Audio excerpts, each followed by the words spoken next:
Guys, आज म चुरोट खाने साथीहरूलाई एउटा हिसाब देखाउँछु है त।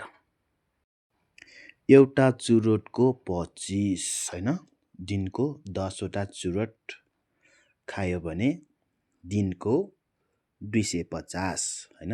अब 1 वर्षमा कति आउँछ हेर्नु है त, इन्टु 365 भनेपछि दिनको 10वटा चुरोट खायो भने वर्षमा 91,250 हुने रहेछ। त्यही भएर केटाहरू सकेसम्म चुरोट नखाऊँ, बरु अरू खाऊँ। चुरोट खाएर के हुन्छ? चुरोट खाएर त आयु घट्छ होइन, अनि पैसा पनि खर्च हुन्छ।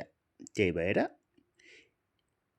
91,250 रुपियाँ बचाउने बानी बसालौँ। ल भन त केटाहरू, मेरो कुरा कस्तो लाग्यो?